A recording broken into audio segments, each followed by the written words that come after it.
Hey everyone, so today I want to go over what's in my camera bag on a wedding video day. So to start off, the camera that I use is the Canon Eos R6. I use two of those.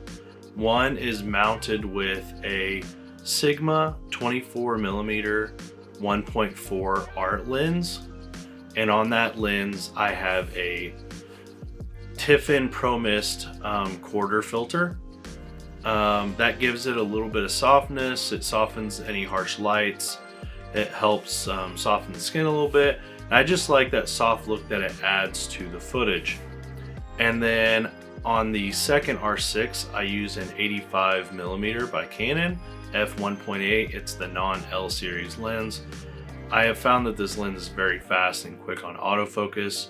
So having the cheaper non-L series lens doesn't really bother me at all when it comes to getting what I need. And on that lens, I have a Moment Cinebloom 10% filter, and that's the same as a Pro Mist. It just adds a little bit of diffusion, a little softness to kind of soften up the digital file and some skin, and it's just a nice soft touch to the footage. Now for my microphones, I use Comica on-camera mics. I use the Comica V30 Lite and a V30 Pro. The Pro allows me to boost it, and it's also battery powered, so it's a little stronger, gets a better reach on some of the far away things that might be happening within the scene. And then the light is just powered off the camera. You just plug it in, it's automatically on. So with the Pro, you do have to remember to turn it on. Now for some extra cameras, I guess you could say, sometimes I will use a Gopro Hero 6.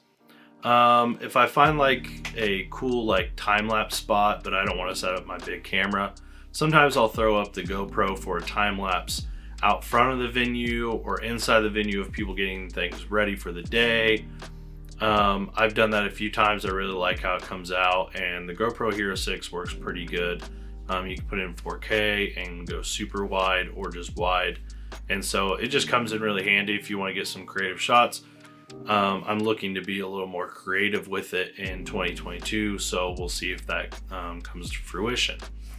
Now I also have a drone that, if the weather allows, I like to throw it up, get a little bit of footage to kind of show the viewer where we are to start the film.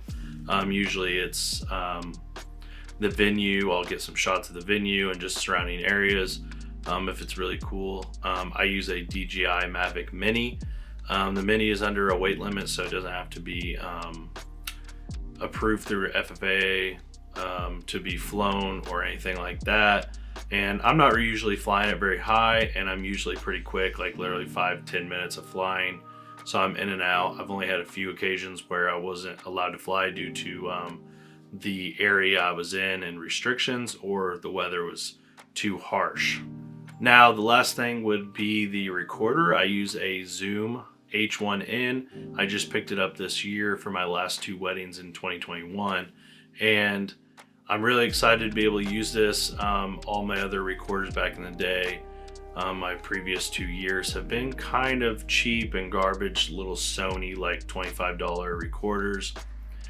This one I could just develop the volume myself, the recording volume, so I know I'm not going to get any files that are peaking. And there's a lot of other settings I haven't gotten into yet, but having this recorder will allow me to plug straight into any mixer that a DJ has. Or it's also small enough I can put it in a jacket and put a lav mic on it if there's any moments that I really want to capture, but I can't be close enough with the camera, like the ceremony or something like that. So that will give me some really good, clean audio when the on-camera mics just won't work out or I'm not close enough. So with that said, I just launched my new Facebook page. I'm going to put it in the link in the description. I also have my videos in a playlist on my YouTube here, so you can check those out if you'd like. If you have any questions, let me know in the comments below, and I appreciate it if you'd like and subscribe, and I will see you guys all next time.